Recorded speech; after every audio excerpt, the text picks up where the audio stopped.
اللهم صل على محمد وعلى آل محمد كما صليت على إبراهيم وعلى آل إبراهيم إنك حميد مجيد اللهم بارك على محمد وعلى آل محمد كما باركت على إبراهيم وعلى آل إبراهيم إنك حميد مجيد۔ اچھا جی، اب آ جائیں ان 12 کاموں کی طرف۔ ان میں سے پہلے 2 کام تو سب نے کرنے ہیں، خواہ وہ عوام الناس ہو یا حکمران، اور جو بعد کے 10 کام ہیں وہ صرف ان لوگوں کے ذمہ ہیں جو لیڈرشپ کے اوپر ہیں، خواہ وہ حکمران ہو، خواہ وہ آرمی چیف ہوں، خواہ وہ پولیٹیکل لیڈرز ہوں۔ عوام الناس کے کام میں نے شروع میں 2 رکھے ہیں، اس لیے کہ زیادہ تر لوگوں کو اس سے کنسرن ہے۔ ٹاسک نمبر 1 وہ ہے اللہ کے حضور دل سے گڑ گڑا کر اپنے مسلمان بھائیوں کے لیے دعا کرنا۔ دعا مومن کا ہتھیار ہے جی، یہ ذہن میں رکھیے گا۔ دعا سے وہ مسئلے حل ہوتے ہیں جو تدبیروں سے حل نہیں ہوتے، اور یہ اللہ نے ہمیں حکم بھی دیا ہے کہ ہم نے دعا مانگنی ہے۔ ادعونی استجب لکم، اے میرے بندو مجھ سے مانگو میں تمہیں دوں گا۔ اور پھر ساتھ فرمایا ان الذین یستکبرون عن عبادتی، جو تکبر کریں گے میری اس عبادت سے، یعنی مجھ سے دعا نہیں کریں گے، میں انہیں عنقریب ذلیل و خوار کر کے جہنم میں پھینکوں گا۔ وَلِعَوْذُ بِاللَّهِ تعالیٰ۔ ہمارا رب وہ شہنشاہ ہے کہ اس سے نہ مانگے تو وہ ناراض ہوتا ہے، باقی شہنشاہ تو مانگنے کے اوپر ناراض ہوتے ہیں نا۔ اللہ وہ شہنشاہ ہے کہ جس سے نہ مانگا جائے وہ ناراض ہو جاتا ہے۔ تو دعا آپ نے مانگنی ہے، یہ ایک حق ہے مسلمان کا دوسرے مسلمان کے اوپر۔ اللہ تعالیٰ نے سورۃ الحجرات میں فرمایا انما المؤمنون اخوہ، مومنین تو اس کے سوا کچھ نہیں کہ وہ آپس میں بھائی بھائی ہیں۔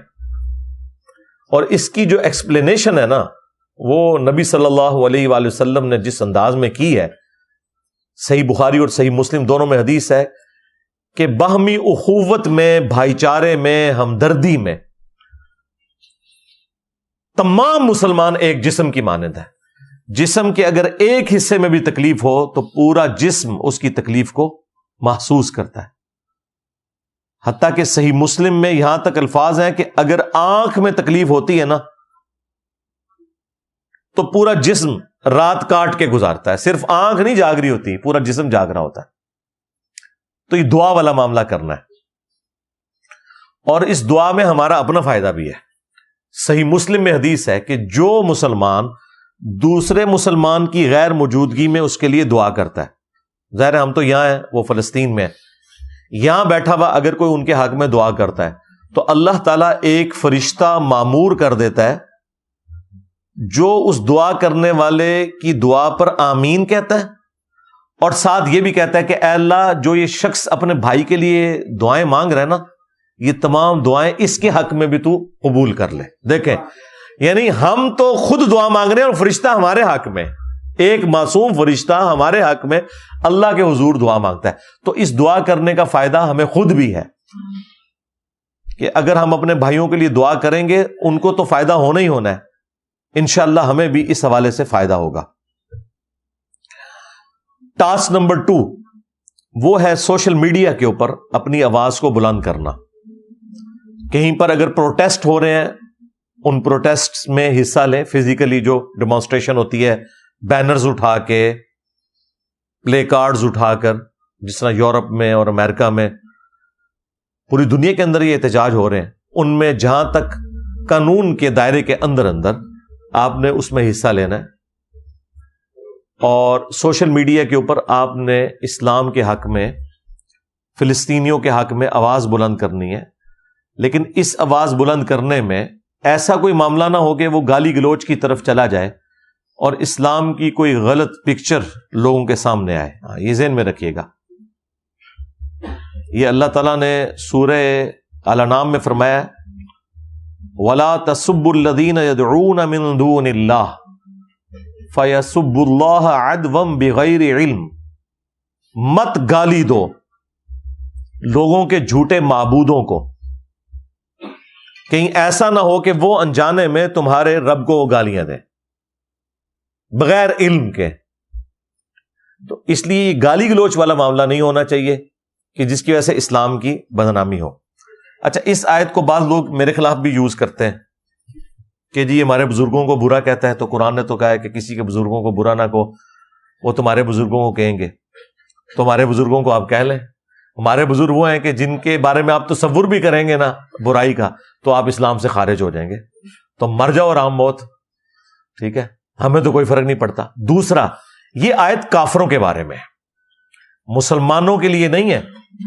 مسلمانوں میں اگر کوئی شخص اسلام کے ساتھ غداری کر رہا ہے تو اس کے لیے تو قتل مرتد کی سزا ہوگی. وہ تو اسلام کی روح سے منافق ہے، اس کو ننگا کرنا ہر مسلمان کی ذمہ داری ہے، وہ اسے گالی دینا نہیں ہے.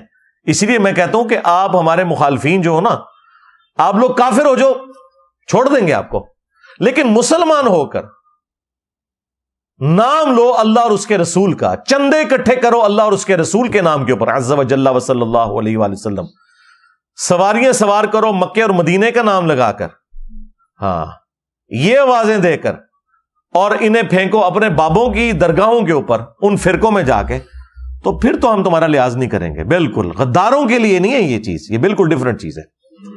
یہ میں نے ضمناً ایک مدنی پھول عرض کر دیا. ہاں اچھا، اسی کانٹیکسٹ میں سورۃ المائدہ میں اللہ تعالیٰ نے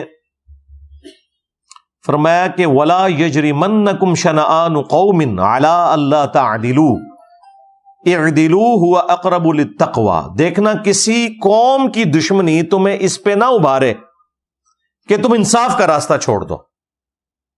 انصاف کا راستہ اختیار کرو، یہی تقوی کا راستہ ہے، یہی تقوی کے قریب ہے. یعنی یہ اسپیسیفکلی تو صحابہ کرام کے بارے میں تھا کہ مشرکین عرب کی دشمنی آپ کو اس پہ نہ ابھارے کہ آپ انصاف کا راستہ چھوڑ دیں. اگرچہ وہ آپ کے دشمن ہیں لیکن آپ نے انصاف کا راستہ نہیں چھوڑنا. نہ حق کسی کے ساتھ کوئی زیادتی والا معاملہ نہیں ہونا چاہیے. یہاں پہ بھی ہم نے اپنے معاملات کو سوشل میڈیا میں یا پروٹیسٹ میں ایک پازیٹیو انداز میں لے کے چلنا ہے. میں تو یہ جو پتلے جلانا، اسی طریقے سے زمین کے اوپر کسی ملک کے جھنڈے کو ڈال کے اس کے اوپر کانٹے پھیرنا یا گاڑیاں چڑھانا، یہ کوئی علمی طریقہ ہے؟ مجھے بتائیں اس کا کیا امیج آتا ہے کسی کے سامنے؟ آپ علمی طریقے سے چیزوں کو ہائی لائٹ کریں اور بتائیں کہ یہ اسلام کی تعلیمات ہے. Task number 3. اب یہ پہلے 2 تو تمام مسلمانوں سے متعلق تھے، اب جو اگلے 10 ہیں نا وہ حکمرانوں سے، بڑوں سے متعلق ہے. ٹاسک نمبر 3، کم از کم 5 اسلامی ملک اس وقت میری نظر میں اتنے تگڑے ہیں کہ انہیں فرنٹ سے لیڈ کرنا چاہیے، ان کے حکمرانوں کو، ان کے بڑوں کو. نمبر 1 پاکستان، نمبر 2 ترکیے، نمبر 3 سعودی عرب، نمبر 4 ایران، اور نمبر 5 ملیشیا. یا چلیں افغانستان کو بھی آپ اس میں شامل کر لیں، لیکن چونکہ افغانستان کو ایز اے ملک تسلیم نہیں نہ کیا ہوا. بہرحال اس میں سے صرف ایران ہے جس نے دلیری سے آواز بلند کی ہے. اس کے بعد اگر کوئی دوسرے نمبر پہ ہے تو وہ سعودی عرب نے عربی ہونے کی وجہ سے کسی درجے میں حمایت والا معاملہ کیا ہے، عام روٹین سے ہٹ کے. اور تھوڑا بہت کوئی بیان اگر آیا ترکیے کی جانب سے، لیکن جس طرح ہونا چاہیے تھا ویسے ہوا نہیں ہے. ان کو کیا کرنا چاہیے؟ پہلی تو جرت اگر ان میں ہے دکھائیں، تو ان 5 ملکوں کے حکمرانوں کو کہنا چاہیے کہ ہم نے اگلی جمعے کی نماز جو ہے مسجد اقصی میں ادا کرنی ہے. مسجد اقصی تو کھلی ہوئی ہے، بند تو نہیں ہے. یہ تو غزہ کی طرف ہے نا ساری جنگ والا معاملہ، وہ تو اپنی جگہ موجود ہے. صرف یہ اس کی اناؤنسمنٹ کر دیں، بھلے جائیں نا، اناؤنسمنٹ کر دیں. تو انٹرنیشنل نارمز کے اندر اسرائیل کی ذمہ داری ہے کہ وہ انہیں سیکیورٹی بھی پرووائڈ کرے گا.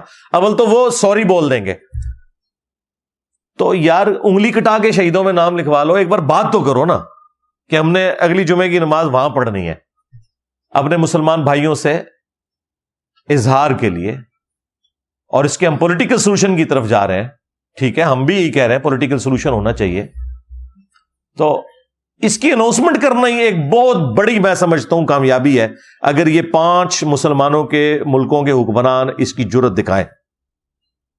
اور پھر یہ لوگ OIC کا اجلاس بلا سکتے ہیں، وہ ابھی سعودیہ نے بلا لیا ہے، اور دوسری طرف رشیا اور چائنا جو ہے وہ تو انٹرنیشنل لیول کے اوپر کر رہے ہیں۔ سلامتی کونسل کا اجلاس میں تو رشیا نے آواز اٹھائی ہے، چائنا تو میں کل سن رہا تھا خبریں، انہوں نے عالمی امن کانفرنس کے لیے کال کی ہے کہ ایک پوری دنیا کی امن کانفرنس ہونی چاہیے۔ تو یہ ہمارے جو 5 مسلمان ملک ہیں، یہ رشیا کو اور چائنا کو ساتھ شامل کریں، کیونکہ اب وہ تو کھل کے سامنے آ گئے ہیں اس پورے معاملے کے اندر، اور یہ آڑ دلائیں ان یورپین ملکوں کو کہ کل تک تم لوگ رشیا کی جو انویژن تھی یوکرین کے اندر اسے کنڈیم کر رہے تھے اور کہہ رہے تھے ہم یوکرین کے ساتھ کھڑے ہوئے ہیں، اور یہ بڑا ملک جو ہے چڑھ دوڑا ہے اس چھوٹے ملک کے اوپر۔ لیکن یہاں آگے تمہارا بالکل قانون الٹ ہو گیا، یہاں پہ پچھلے 70 سال سے ذلیل کر رہا ہے اسرائیل مسلمانوں کو، یہاں پہ بجائے کہ تم مسلمانوں کے ساتھ کھڑے ہوتے، اسرائیل کے ساتھ جا کے کھڑے ہو گئے۔ تو یہ ساری چیزیں انہی کے اصول اور مبادی کے اوپر انہیں جواب دیا جائے۔ ٹاسک نمبر 4 وہ ہے کہ نیٹو کی طرز کے اوپر تقریباً 60 کے قریب اسلامی ملک ہیں، آلریڈی ان کی آرگنائزیشن بنی ہوئی ہے OIC، ان کی ایک کوئی مشترکہ اس طرح کی فورس بھی ہونی چاہیے۔ یہ وہ 40 ملکوں والی فورس نہیں رہی شریف والی فراڈ نیرا نچدا پہ آیا وہ تلوار چوک کے، اون کتنے ہے؟ یعنی عرب ملکوں کا تھا نا وہ اتحاد 40 ملکوں کا، تو آج عربیوں پہ ہی برا وقت آیا ہوا ہے نا۔ تو اس کا مطلب یہ ہے کہ یہ آپ سمجھیں کہ اس پورے کنفلکٹ کے بعد یہ وہ اتحاد ختم ہی ہو گیا ایک قسم کا، وہ فراڈ ہی نکلا۔ یعنی اس سے برا وقت مسلمانوں پہ کب آنا تھا، اور وہ بھی عربیوں کے اوپر۔ تو اس طرح کے اتحاد نہیں، واقعی اتحاد ہو، نیٹو دیکھیں اتحاد بنا ہے تو جہاں کہیں بھی کوئی معاملہ ہوتا ہے وہ دوسرے ملکوں کی مدد کے لیے پہنچتے ہیں۔ اس طرح کا مسلمانوں کا بھی ایک اتحاد قائم ہونا چاہیے، اور اس میں فرنٹ سے لیڈ یہی 5 بڑے ملک کریں جن کا میں نے ذکر کیا۔ ٹاسک نمبر 5 یہ کڑوی چیز ہے تھوڑی، اس میں ظاہر عوام کا غصہ بھی آئے گا کہ مسلمان حکمرانوں کو ظلم کو کنڈیم کرنا چاہیے۔ دنیا میں جہاں کہیں بھی کسی غیر مسلم کے اوپر بھی ظلم ہو وہ اسے کہیں کہ یہ برا ہوا ہے۔ آج اگر آپ نے اسرائیل کی گندگی کو لوگوں کے سامنے ایکسپوز کرنا ہے نا، اس کا طریقہ وہ ہے جو پیوٹن نے اختیار کیا ہے، رشیا کے پریزیڈنٹ نے۔ پتہ ہے اس نے کیا بیان دیا ہے؟ اس نے کہا ہے کہ سیکنڈ ورلڈ وار کے اندر جو نازی جرمنی کا ہٹلر، اس نے جو کچھ ظلم کیا تھا نا، اسرائیل وہی کر رہا ہے۔ میں کہتا ہوں جی اس سے بڑی ادبی گالی اسرائیل کو کوئی نہیں دی جا سکتی تھی۔ ادبی گالی بھی نہیں ہے، اور سب سے بڑی گالی بھی انہیں لگی ہے جا کے، کیونکہ 60 لاکھ کے قریب یہودی ہولوکاسٹ کے اندر 100 فیکٹریاں بنا کے، بعض لوگ کہتے ہیں جی 6 لاکھ ہے، اور چلو یار 6 لاکھ بھی ہوں، تھوڑا فگر ہے۔ یورپ کے اندر فیکٹریاں بنا کے ہٹلر نے یہودیوں کو ظلمن قتل کیا، اور وہ ایسی فیکٹریاں بنائی بھی تھی، وہ ان کی ویڈیوز رکھی ہوئی ہیں، آپ دیکھیں، یقین کریں بندے کے آنسو نہیں رکتے۔ کیا عورتوں کو، کیا بچوں کو پہلے ایک چیمبر میں لے کے جاتے تھے، وہاں ان کے یہ بال شیو آف کروا دیتے تھے ان کی عورتوں کے، اس سے پھر وہ قالین بناتے تھے نازی جو ہے نا اپنے آفیسز کے۔ اگلے چیمبر میں جا کے ان کے اوپر ایک ایسی گیس چھوڑتے تھے کہ وہ بے ہوش ہو جاتے تھے،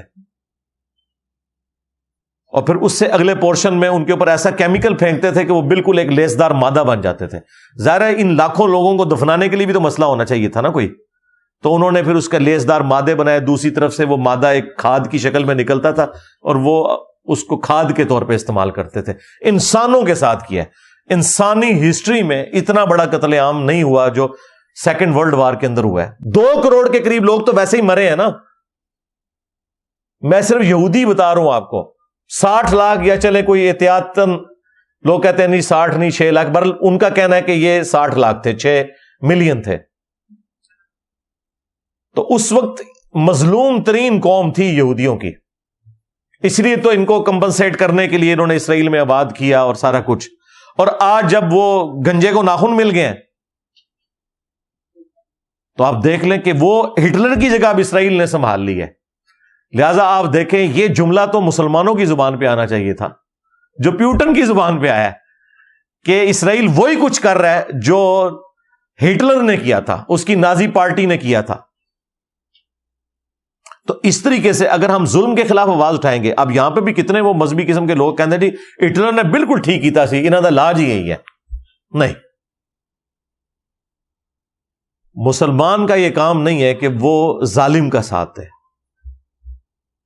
ہم مظلوم کے ساتھ کھڑے ہوں گے, خواہ وہ مظلوم کوئی یہودی ہو, کوئی ہندو ہو, کوئی کرسچن ہو, کوئی مسلم ہو. پھر ہی جب مسلمانوں پہ برا وقت آئے تو آپ کوئی بات کرنے کے اہل ہوں گے. اور یہ میں اس لیے نہیں کہہ رہا, ویسے بھی ہمارے اسلام کی ریکوائرمنٹ یہ ہے کہ ہم نے انصاف کے اوپر کھڑا ہونا ہے. سورہ النساء میں ہے نا, خواہ تمہیں اپنے ماں باپ کے خلاف, رشتہ داروں کے خلاف بھی گواہی دینی پڑے, انصاف کے لیے کھڑے ہو جاؤ. یہ انبیاء کرام علیہ السلام کا طریقہ اور ان کا منصب ہے, انصاف کے لیے کھڑا ہونا. ٹاسک نمبر 6, OIC کے پلیٹ فارم سے ایک بین المذاہب کانفرنس کا سلسلہ سالانہ بنیاد پہ شروع ہونا چاہیے. اس ایک واقعے پہ نہیں, سالانہ کوئی ایک ایسا موقع رکھیں اور اس کا وینیو بھی چینج کرتے رہیں اور اس کی میزبانی بھی چینج کرتے رہیں. ایک ایسی کانفرنس ہونی چاہیے جس میں ویٹیکن سٹی کا پوپ بیٹھا ہو, امام کعبہ بیٹھا ہو, ہندوؤں کا ایک بڑا ہو, بدھسٹ کا بڑا ہو, جیوز کا, کرسچنز کا, سارے جو بڑے بڑے مذاہب ہیں ان کے بڑے وہاں پر بیٹھے اور پیس کے اوپر, امن کے اوپر, کو ایگزسٹنس کے اوپر بات کریں. کیونکہ جو یہ ایک کنزرویٹو قسم کی جو مذہبی سوچ ہے اس نے دنیا کو رہنے کے قابل نہیں چھوڑا ہوا. سیدھی سی بات, آپ پاکستان میں بھی دیکھ لیں. یعنی پاکستان میں ایک بندہ اگر رفع الیدین سے نماز پڑھتا ہے, اسے ہندو سے, کرسچن سے, سکھ سے خطرہ نہیں ہے, اسے دوسرے مسلمان سے خطرہ ہے کہ وہ اسے مسجد سے باہر نکال دے گا. یہاں سے بھی جتنے علماء دوسرے ملکوں میں گئے ہیں وہ کافروں کے ڈر سے نہیں گئے ہوئے. ہاں, وہ ایک مسلمان ملک سے اسلامی ملک یعنی یورپ اور امریکہ میں چلے گئے. اسلامی ملک تو وہ ہوگا نا جہاں امن ہوگا. ہاں, اور ہم صرف مسلمان ملک ہیں. چند ایک چیزوں پہ اختلاف ہو سکتا ہے نا. اوورال اگر احترام جان احترام مال نہیں ہے تو اسلامی ملک کہاں سے ہوئے؟ تو ہم اس کو جتنا مرضی اسلامی جمہوریہ پاکستان کہتے رہے, یہ مسلمانوں کا ملک ہے, اسلامی ملک نہیں بنے گا جب تک کہ یہاں امن نہیں ہوگا. تو یہ بین المذاہب کانفرنس والا سلسلہ ہونا چاہیے ریگولرلی. ٹاسک نمبر 7, ہمارے بڑوں کا کام ہے کہ جتنی بھی دنیا میں تنظیمیں اپنی آزادی کے لیے کام کر رہی ہیں, جہاں پر ظلم کی چکی میں وہ نہیں پس رہے, ان کا معاملہ تو ایک الگ ہے, وہاں کی صورتحال کو تو وہاں کے لوگ بہتر سمجھتے ہیں. باقی جگہوں پہ پولیٹیکل سٹرگل کے اوپر زور دینا چاہیے بجائے یہ کہ نان اسٹیٹ ایکٹر ہوں, کیونکہ چند ایک جہادی اسلحہ اٹھاتے ہیں اور باقیوں کی زندگی کو وہ اجیرن بنا دیتے ہیں. اسی وجہ سے اب پاکستان نے بھی اپنا وہ سارا کا سارا معاملہ, آپ کو پتہ ہے, کشمیر والا بھی پیچھے کیا, اور ہے بھی غلط تھا, قرآن کی روح سے بھی غلط تھا. قرآن کی روح سے اگر آپ نے جہاد اور قتال کرنا ہے تو آپ نے اعلانیہ عہد توڑنا ہے. میں تو کہتا ہوں کریں, اگر تڑ ہے تو جنگ کریں, لیکن یہ نہیں ہو سکتا کہ اوپر سے ہم UNO کی قراردادوں میں بندھے ہوئے ہیں اور اندر سے پاکستان اپنی فوج گھسا دے یا جہادی گھسا دے کشمیر میں, اور انڈیا اپنے جہادی سو کارڈ, وہ بھی تو جہادی کہتے ہیں نا اپنے, ہولی وار, وہ بلوچستان میں گھسا دے. یہ اسلام میں اس چیز کی اجازت نہیں ہے. سورۃ الانفال میں واضح ہے کہ جس قوم سے تمہارا معاہدہ ہے ان کے خلاف جنگ نہیں کرو گے جب تک کہ اعلانیہ معاہدہ توڑو گے نہیں.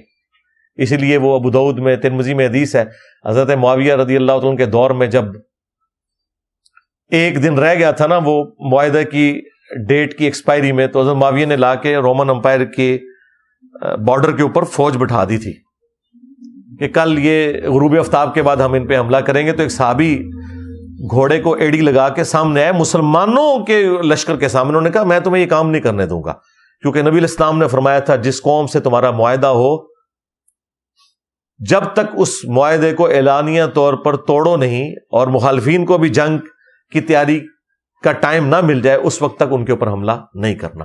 تو حضرت معاویہ رضی اللہ تعالیٰ کو اپنا ڈیسیژن واپس لینا پڑ گیا اس کی وجہ سے. اسی لیے مولانا مودودی رحمہ اللہ نے 1948 میں مخالفت کی تھی کہ ہمیں کشمیر میں اپنی فوج نہیں گھسانی چاہیے، اور لوگ بدنام کرتے ہیں جی مودودی صاحب جہاد کے خلاف تھے۔ پوری دنیا میں جتنے جہاد ہو رہے ہیں مودودی صاحب کی نام کے اوپر ہو رہے ہیں۔ تو حماس والوں سے پوچھیں آپ کا روحانی پیشوا کون ہے، وہ کہتے ہیں مودودی۔ تو لیکن وہ یہ کہتے تھے کہ اس طریقے پہ ہوگا جو اسلام نے بتایا ہے، اس طریقے سے نہیں کہ اوپر اوپر امن ہے اور اندر سے آپ ایک دوسرے کی جڑیں کاٹے، اس طرح کی گریلا وار والا معاملہ نہ ہو۔ تو پولیٹیکل سٹرگل کو جو ہے نا وہ فروغ دیا جائے۔ ٹاسک نمبر 8 وہ مواخات والا جو ہم بچپن سے پڑھ رہے ہیں کہ جب ہجرت مدینہ ہوئی، صحابہ کرام اپنا سارا ساز و سامان چھوڑ کر مدینہ شریف آ گئے تو ان کے پاس تو کچھ بھی نہیں تھا، تو نبی صلی اللہ علیہ وآلہ وسلم نے ایک مہاجر اور ایک انصار کو بھائی بھائی بنایا، حتیٰ کہ یہاں تک معاملات ہوئے کہ اگر کسی انصاری کی 2 بیویاں تھیں نا تو اس نے کہا یہ 2 بیویاں ان میں سے ایک پسند کر لو، میں اسے طلاق دے دیتا ہوں تو تم اس سے شادی کر لو۔ کیا حوصلہ تھا! تو مواخات والا معاملہ ہونا چاہیے۔ اس وقت 60 لاکھ کے قریب مسلمان ہیں، اسرائیل، غزہ اور ویسٹ بینک، یہ سارے ملا کے جتنے بھی ہیں نا، یہ آلموسٹ 60 لاکھ کے قریب فلسطینی ہیں مسلمان۔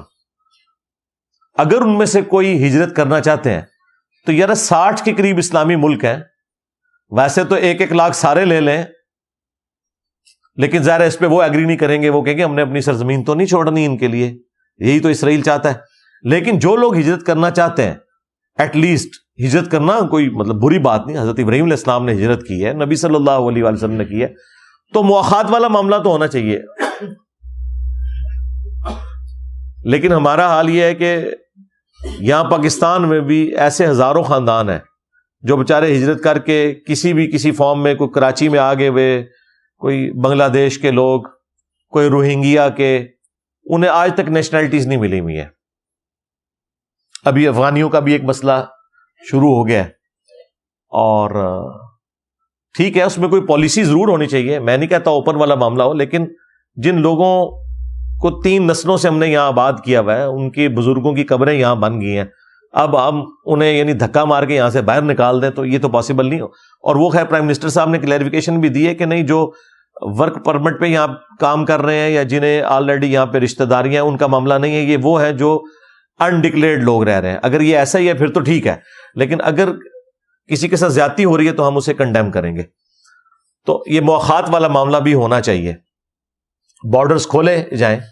اب حالت یہ ہے کہ ایک ہی بارڈر لگتا ہے اسرائیل کے علاوہ، ایک طرف تو سمندر ہے میڈیٹرینین سی، 2 طرف اسرائیل ہے، اور چوتھی جو سائڈ ہے نا وہ چونکہ پٹی ہے تو اس کی 4 سائڈیں بنتی ہیں غزہ کی، وہ اتنا بڑا بارڈر ہے، آلموسٹ کوئی 5-6 کلومیٹر کا جو لگتا ہے اس کے ساتھ مصر کے ساتھ رفح والا بارڈر، وہ انہوں نے بند کیا ہوا ہے۔ حالانکہ وہاں پہ بارڈر تک مسلمان پہنچے ہیں امدادی سامان لے کے کہ یار یہ بھوکے تو نہ اندر مرے، ایٹ لیسٹ انہیں خوراک تو پرووائڈ کی جائے، پانی، کھانے پینے کی چیزیں۔ تو یہ بھی ہمارے حکمرانوں کا کام ہے، کم از کم بارڈر کے اوپر کوئی خیمہ بستی ایک آباد کریں، ایٹ لیسٹ جو لوگ ہجرت کر کے وہاں آ رہے ہیں انہیں اکوموڈیٹ کیا جائے۔ ٹاسک نمبر 9 وہ یہ ہے کہ اب اس پورے واقعے کے بعد ہمیں ایک چیز تو لرن کرنی چاہیے۔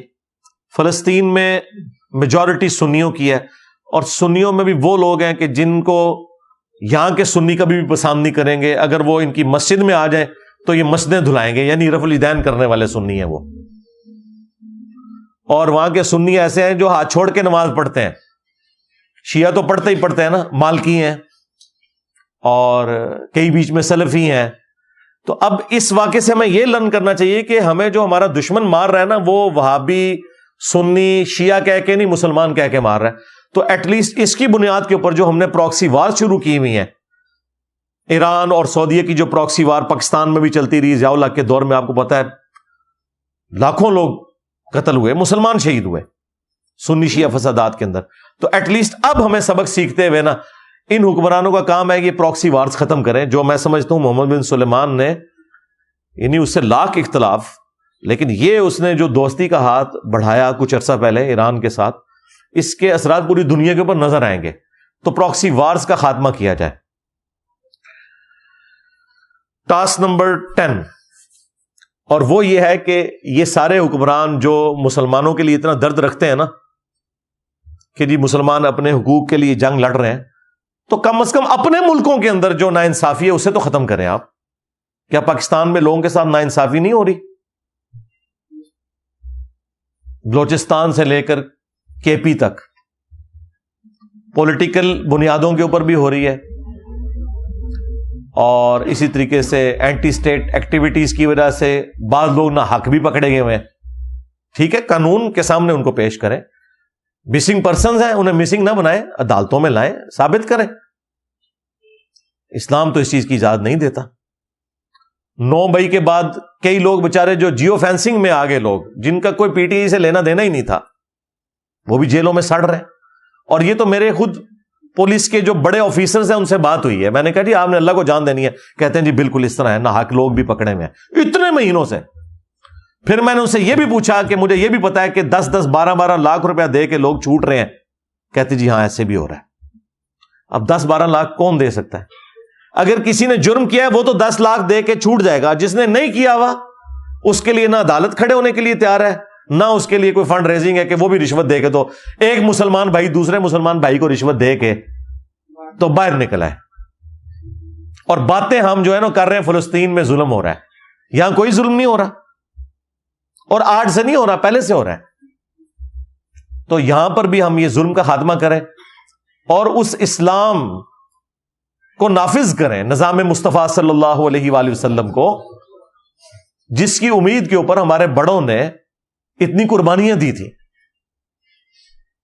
ٹھیک ہے، اس وقت ایک 2 نیشن تھیوری تھا، 2 قومی نظریہ تھا. میں یہ سیکولرز کے لیے بات کرنے لگا ہوں کہ 2 قومی نظریے کی بنیاد کے اوپر پاکستان بنا تھا. وہ بھی مانتے ہیں، وہ کہتے ہیں نہیں اسلام کی بنیاد پہ نہیں بنا، 2 قومی نظریے کی بنیاد پہ بنا ہے. تو ٹھیک ہے، لیکن وہ جو 2 قومی نظریہ تھا، کیا اس کی بنیاد ریلیجن تھی یا نہیں؟ بالکل تھی، کہ 2 قومیں آباد ہے، مسلم اور ہندو، تو ریلیجن تو بیچ میں آ جاتا ہے. تو ہمارے بڑوں نے اگر اس وقت وعدے کیے تھے تو ان وعدوں کو پورا کریں، ورنہ وہ سورۃ الانفال میں جو اللہ تعالیٰ نے اتنی سخت آیات نازل کی ہیں وہ اسپیسیفکلی صحابہ کرام کے بارے میں ہے، تو سیدھے چاہیے کوئی نہیں کہ اللہ اور اس کے رسول کے ساتھ خیانت نہیں کرنی تم نے. ایک وہ وقت تھا کہ تم لوگ زمین میں کمزور تھے، پھر اللہ تعالیٰ نے تمہاری مدد کی اور تمہیں مدینے کی سرزمین دی. دیکھنا اللہ اور اس کے رسول کے ساتھ اب خیانت نہ کرنا. یہ ہمارے استاد ڈاکٹر اسرار صاحب پڑھتے تھے اور کہتے تھے مدینے کی جگہ آپ پاکستان کو فٹ کر لیں، تو لگتا ہے یہ آیات آج ہی نازل ہوئی ہوئی ہے.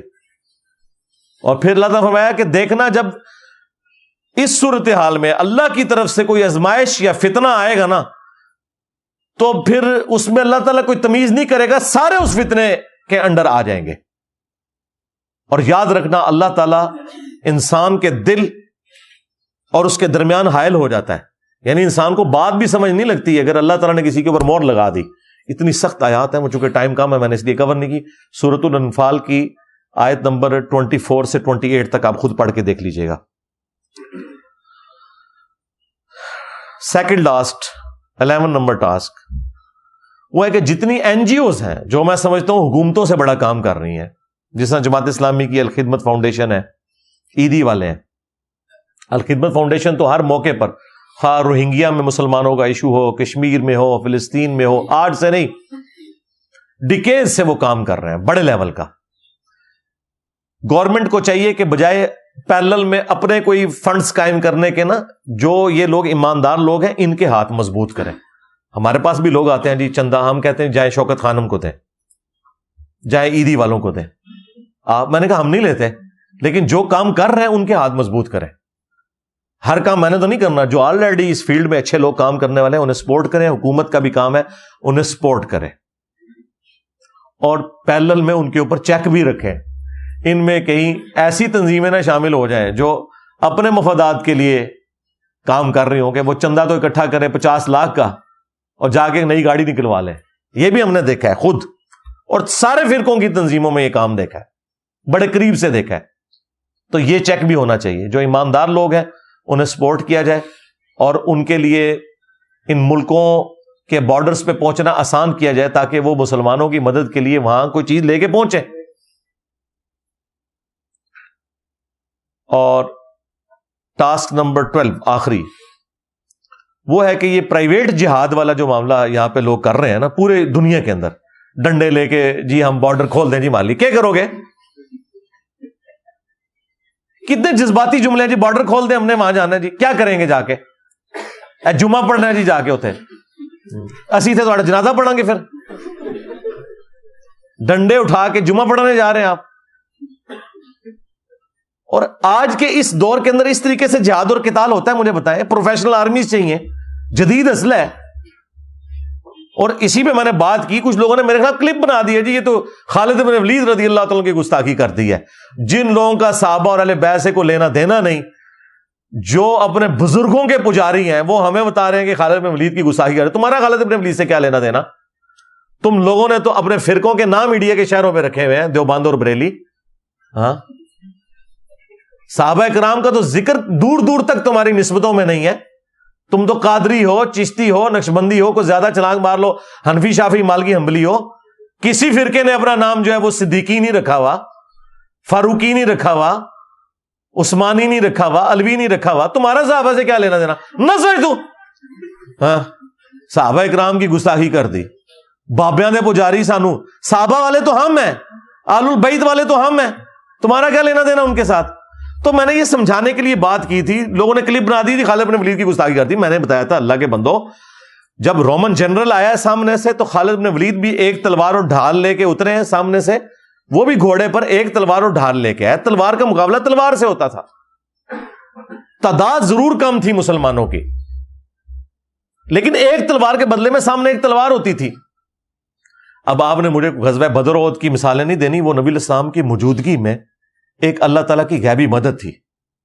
وہ والا معاملہ بعد میں نہیں اس طریقے سے چلا, بعد میں بہت بڑی قربانیاں مسلمانوں کو دینی پڑی ہیں. وہ پھر اللہ نے اسباب کے ساتھ معاملہ جوڑا ہوا ہے, فرشتے اسی وقت ہی اترے ہیں. آج بھی ہو ابراہیم سا ایما پیدا, آگ کر سکتی ہے انداز گلستاں پیدا.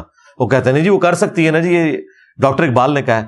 بھئی ڈاکٹر اقبال کے شعر کو میں یوں سمجھوں کہ چونکہ آج ابراہیم جیسا ایمان ہو ہی نہیں سکتا, آگ بھی ٹھنڈی ہو ہی نہیں سکتی, ابراہیم جیسا ایمان کہاں سے آ سکتا ہے؟ ہاں, صحابہ کرام جو ہے وہ تیل کے کڑاؤں میں زندہ روسٹ کر دیے گئے ہیں, ان کے لیے آگ کوئی ٹھنڈی نہیں ہوئی ہے. یار خدا کے لیے اس طرح نہ کریں. تو میں نے کہا تھا کہ یہ نہیں ہو سکتا کہ بھئی 1000 خالد بن ولید ہوں اور سامنے سے ایک کلین شیو یہودی کلاشنکوف یا لیزر گائیڈڈ گن لے کے آ جائے, تو کیا تلوار کے اوپر کوئی گولی روک سکتا ہے؟ تو اس کے لیے لیٹسٹ اسلحے کی ضرورت ہے, وہ آپ کو تیار کرنا پڑے گا. نبی الاسلام نے اس زمانے میں, بخاری مسلم میں حدیث ہے, آپ نے فرمایا آگاہ ہو جاؤ, طاقت پھینکے ہوئے ہتھیاروں میں ہے. آج تک یہ حدیث ویلڈ ہے اسی طریقے سے. اس زمانے میں تیر تھے, کیونکہ تلوار والا تو قریب آئے گا نہیں, اگر سامنے سے تیر آ گئے. یہ منگولوں نے پوری دنیا جو فتح کی ہے تیر کے اوپر تو کی ہے. یہ تیر کے جتنے ڈیزائن تھے لیٹسٹ انہوں نے بنائے ہوئے تھے. سپیڈ پہ گھوڑے پہ بیٹھے ہوئے وہ اتنی مہارت سے تیر چلا لیتے تھے. اس کے ڈیزائن بھی انہوں نے ایسے بنائے تھے کہ وہ ڈیویٹ بھی نہیں کرتا تھا. پیچھے جو انہوں نے ونگز لگائے تھے, ان سے پہلے یہ ونگز والا سلسلہ نہیں تھا. یہ ونگز کی وجہ سے پھر وہ تیر ٹیڑھا نہیں ہوتا, وہ سیدھا اپنے ہدف کے اوپر جاتا ہے. اور آج دیکھ لیں پھینکے ہوئے ہتھیار جو ہے میزائل ہیں, چاہے وہ انٹر کانٹیننٹل میزائل ہوں, بیلسٹک میزائلز ہوں, کوئی یہ سارے کے سارے پھینکے ہوئے ہتھیار ہیں. اس کے بغیر ہم کس طرح جنگیں لڑ سکتے ہیں؟ طالبان نے 20 سال تکلیف کاٹنی تھی امریکنز کی یہاں پہ اگر ان کے پاس ایئر سٹرائک ہوتی. یہ 20 ہفتوں کی بھی جنگ نہیں تھی. زمین پہ کیسے مقابلہ کر سکتے تھے امریکنز ان کا؟ کیونکہ برابر کا اسلحہ تھا. وہاں پہ بھی رشیا کا اسلحہ تھا, یہاں پہ امریکہ کا تھا. طالبان مار کھا گئے ایئر سٹرائک سے. وہ پوری کارپیٹ بمبنگ کرتے تھے, پورے علاقے وہ اوپر سے بارود گرا دیتے تھے, پھر یہ بیچارے پہاڑوں میں چلے جاتے تھے. اس وجہ سے جنگ لیٹ ہوتے یہ تو اب ان کی اپنی اکانومی کا مسئلہ اور ان کے پولیٹیکل ایشوز ہوئے ہیں, اس لیے وہ گئے ہیں. چلیں ہمارے حق میں تو بہتر ہو گیا, لیکن یہ نہ سمجھیے گا کہ ان کے لیے کوئی مشکل تھا ادھر اور رہنا چاہتے تو رہ بھی سکتے تھے. تو ہمارے پاس یہ جو ایک کمزوری اٹیچ ہے نا, ایر اسٹرائک والی. وہاں پہ بھی آپ دیکھ لیں اسرائیل جو ہے وہ اوپر سے ہی وہ سارے بم پھینک رہا ہے فاسفورس.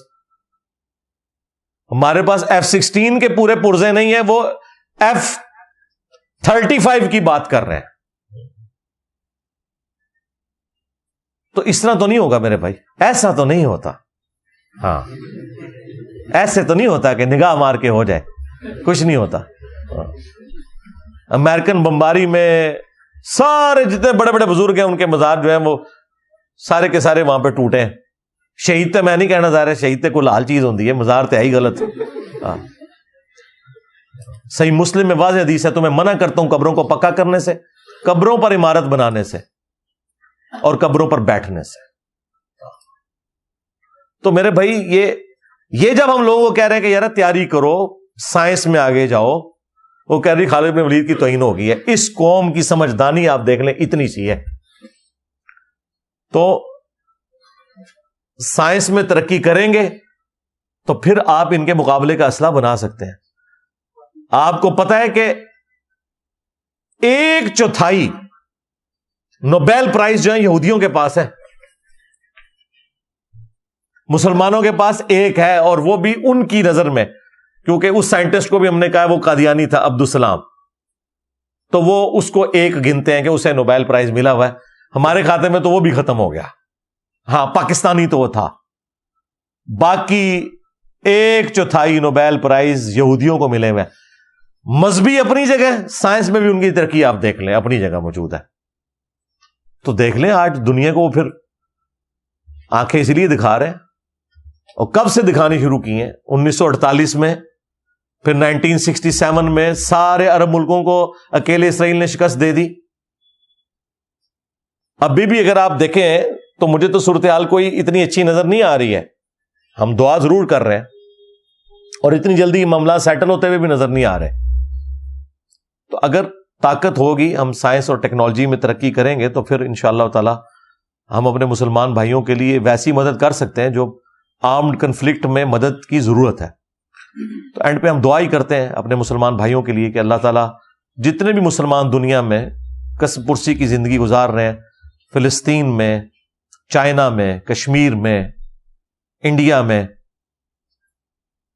افغانستان کے اندر, شام میں, عراق میں, یمن میں, اور پاکستان میں بھی PTI والے اور باقی لوگ, اللہ تعالیٰ سب کی غیب سے مدد فرمائے, تمام کی عزت آبرو جان و مال کی حفاظت فرمائے, ان کے لیے ثانیہ فرمائے.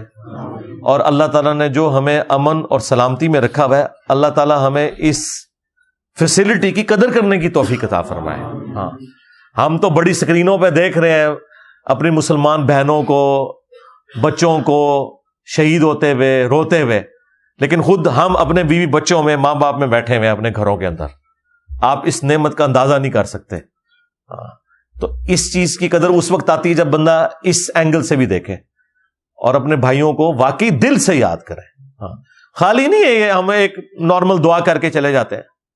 یا تو میں نے ایک نارمل دعا کی ہے, یہ ہر بندے نے انڈیویجولی اپنی دعا کرنی ہے اکیلے میں اللہ تعالیٰ کے سامنے. جس طرح جب کسی کی ماں یا بیوی یا کوئی بچہ زندگی موت کی کشمکش میں وینٹیلیٹر کے اوپر چڑھا ہوا ہے نا, اس وقت جو اندر سے آواز نکلتی ہے نا, وہ والی دعائیں چاہیے مسلمانوں کی.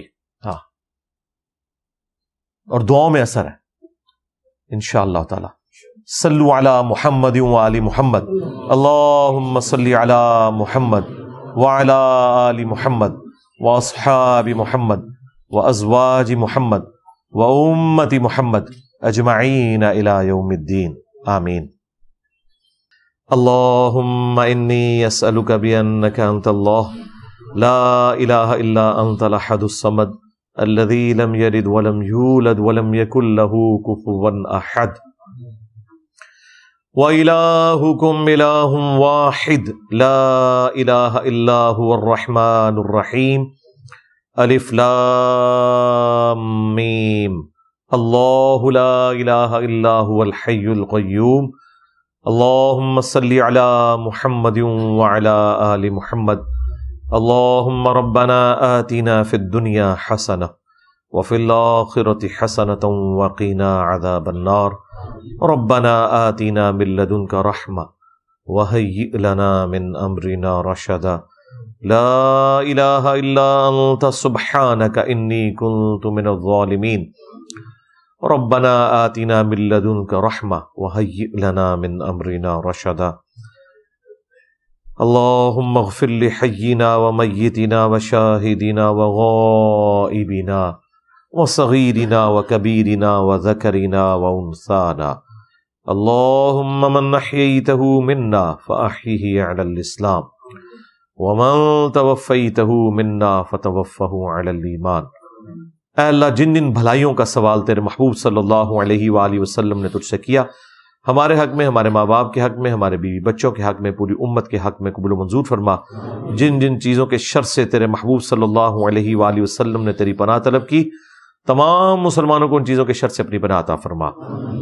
اے اللہ، پوری دنیا میں مسلمان، خصوصاً جہاں پر مشکل میں ہے، کشمیر میں، انڈیا میں، فلسطین میں، عراق میں، شام میں، چائنا میں، یمن میں، افغانستان میں، پاکستان میں، غیب سے ان کی عزت، آبرو، جان و مال کی حفاظت فرما۔ اے اللہ، حاضرین میں جتنے بھی لوگ موجود ہیں، ان کی نیک دلی جائز دعائیں قبول فرما۔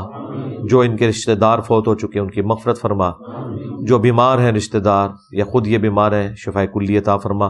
یہ تمام دعائیں تمام مسلمانوں کے حق میں قبول منظور فرما۔ اے اللہ، ہم تمام مسلمانوں کو ایمان و عافیت کے ساتھ مدینہ شریف میں موت، بقیہ غرقت میں مدفن اور جنت الفردوس میں اپنے محبوب صلی اللہ علیہ وآلہ وسلم کا پڑوس نصیب فرما۔ ہمارے ملک پاکستان کی خیر فرما، اندرونی اور بیرونی خطرات سے محفوظ فرما، پورے عالم اسلام کی خیر فرما، بالخصوص اسرائیل کے خلاف فلسطینیوں کی اے اللہ جو مشکلات ہیں یہ آسان فرما۔ سبحان ربک رب العزت عما یصفون وسلام علی المرسلین والحمد للہ رب العالمین وصلی اللہ علی النبی الکریم وعلی آلہ واصحابہ اجمعین الی یوم الدین، آمین۔